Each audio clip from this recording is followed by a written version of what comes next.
¿Qué tal, jóvenes? Muy buenas tardes. Me encuentro en la grabación de este video tutorial con la intención de hacer de su conocimiento los últimos 3 temas que nos quedaron pendientes el día de hoy en clase. Además, haré un resumen muy breve de los primeros 2. La cápsula, habíamos comentado que es una capa laxa de proteínas y polisacáridos similares o en funcionamiento igual los glicocálix.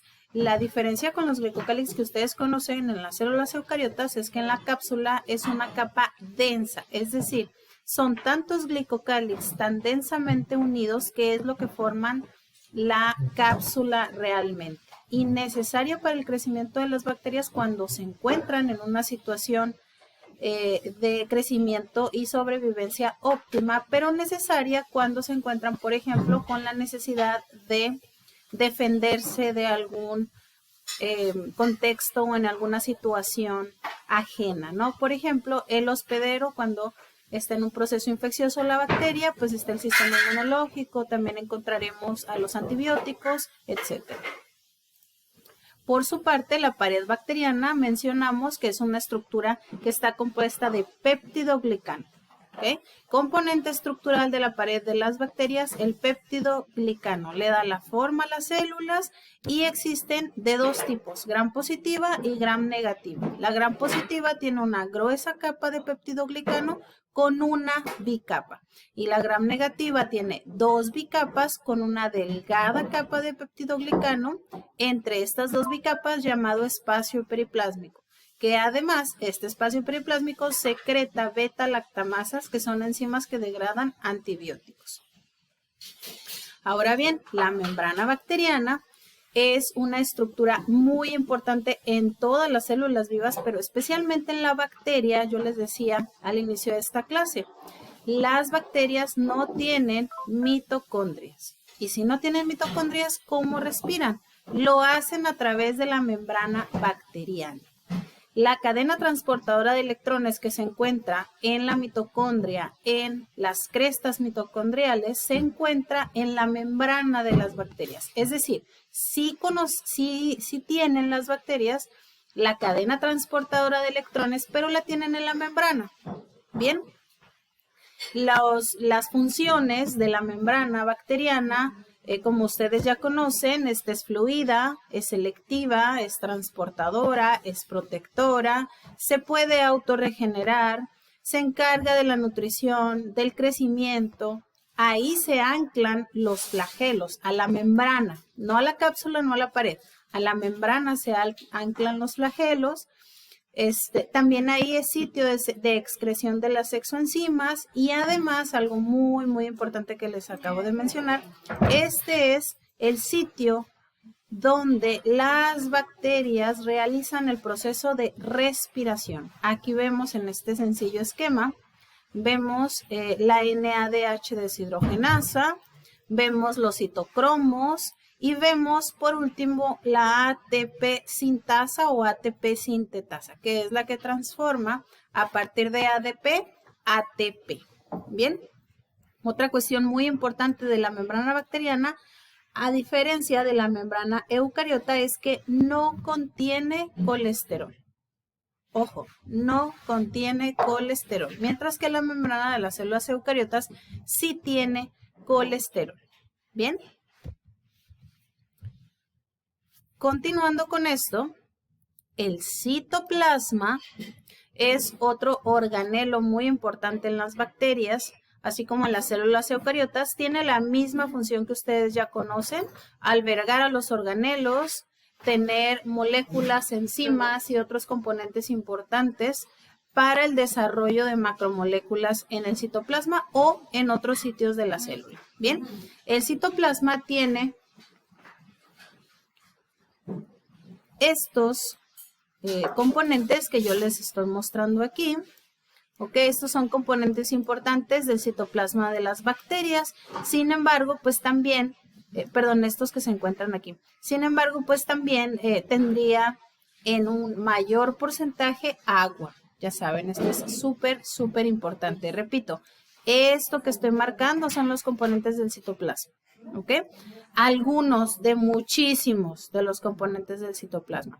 Por su parte, esta imagen que aparece aquí del lado derecho es una microscopía electrónica de transmisión en donde vemos esta parte más clara, más o menos al centro de la bacteria, vemos el nucleoide. En este caso se trata de un diplococo y cada uno de estos cocos tiene su nucleoide. Vamos a ver en el siguiente tema de genética bacteriana que el nucleoide es una zona, que es una área del citoplasma que alberga el cromosoma bacteriano, los genes de la bacteria, ¿ok?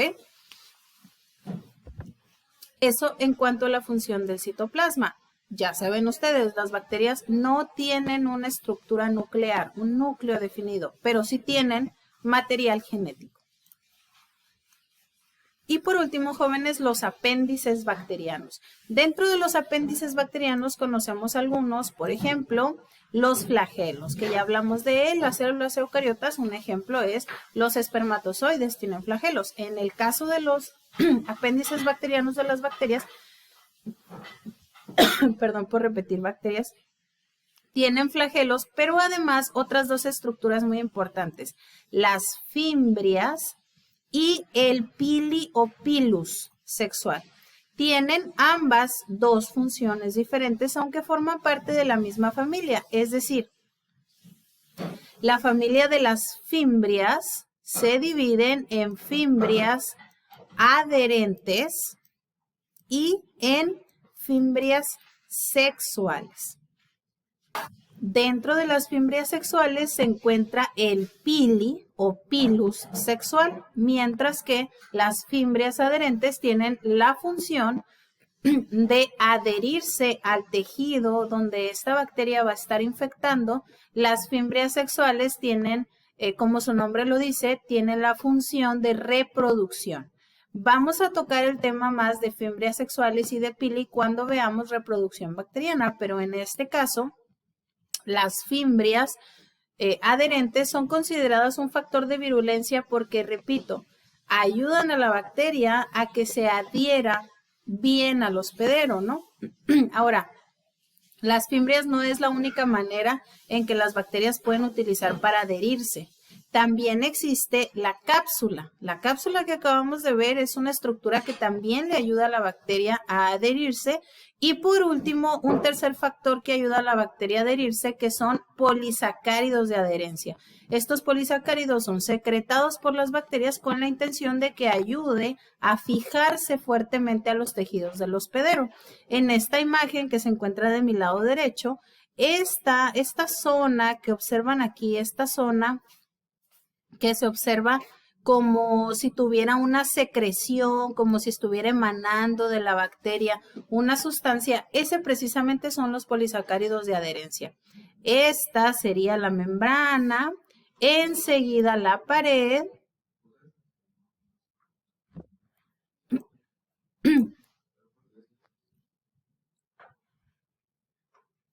aquí estarían precisamente estas dos estructuras que primero formarían a la bacteria y a través de ellas secretaría este polisacárido de adherencia que actuaría como un cemento para que se pudiera adherir y fijar fuertemente a los tejidos del hospedero. Entonces, repito, hay tres maneras de cómo las bacterias pueden adherirse al hospedero. La primera, y no en orden de importancia, solo por mencionarlas, las fimbrias adherentes. En segunda, los polisacáridos de adherencia y en tercera, la cápsula. Bien, por su parte, jóvenes, las fimbrias, es muy importante mencionarles que tienen una estructura mucho más complicada y mucho más compleja que nada más un filamento, ¿no? Aquí, por ejemplo, vemos a una bacteria que tiene como unas tonalidades azul y vemos las fimbrias, ¿no? Ok, la fimbria, en la punta de la fimbria, como bien lo marca este zoom in a la punta de la fimbria, tiene adhesinas, que son proteínas que ayudan a la adherencia. Estas adhesinas que están en la punta de la fimbria ayudan a reconocer a las glicoproteínas de la célula hospedera y armar una fuerte adhesión entre la bacteria y la membrana de nuestras células, de nuestros tejidos. ¿Ok? En esta imagen les estoy mostrando una microscopía de contraste, ¿okay? Donde se ve el fondo claro y la bacteria en oscuro, y podemos observar este filamento un poco más grueso, es el flagelo, mientras que todos los demás filamentos que se observan alrededor de la bacteria son las fimbrias. ¿Okay? Este es otra imagen en donde podemos observar el motor tan complejo que tienen los flagelos. El flagelo tampoco es simplemente un filamento que se inserta a la membrana. Tiene una estructura proteica fuerte. Podemos ver, por ejemplo, que aquí hay varias secciones proteicas que le ayudan a dos cosas, a fijarse y la segunda a moverse. ¿Okay? Vemos cómo la base del flagelo está fijada fuertemente a esta bacteria gram negativa. ¿Por qué sé que es gram negativa? Porque yo estoy viendo aquí la primer bicapa, estoy viendo aquí la segunda bicapa, estoy viendo aquí el espacio periplásmico y esta delgada capa que representa al péptidoglicano. ¿Okay? Entonces, nuevamente, cuando existe flagelo, el flagelo se une o se ancla a la membrana celular. En el caso de las gram negativas, la membrana es la membrana interna a la que se ancla. En el caso de las positivas, es la única membrana que tiene, por supuesto. Muy bien.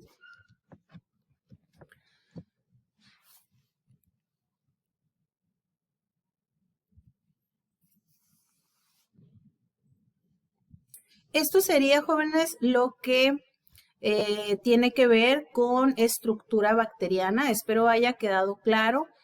Cualquier situación o duda podemos aclararla con todo gusto en clase o mediante las 4 vías de comunicación que les he planteado. Por último, solo quiero hacer hincapié en una cosa. La primera, cuando hay una bacteria, las capas que pueden formarla y que acabamos de ver en el orden del citoplasma, que es el centro, hacia afuera, sería primero la membrana, después la pared y por último la cápsula. En rojo les represento la membrana, la segunda capa que, dicho sea de paso, tienen la mayoría de las bacterias es la pared, y en azul les estoy remarcando la cápsula, que no todas las bacterias tienen, solo algunos grupos. Espero la información haya sido clara para ustedes, chicos. Con mucho gusto los atiendo si es que quedó alguna duda.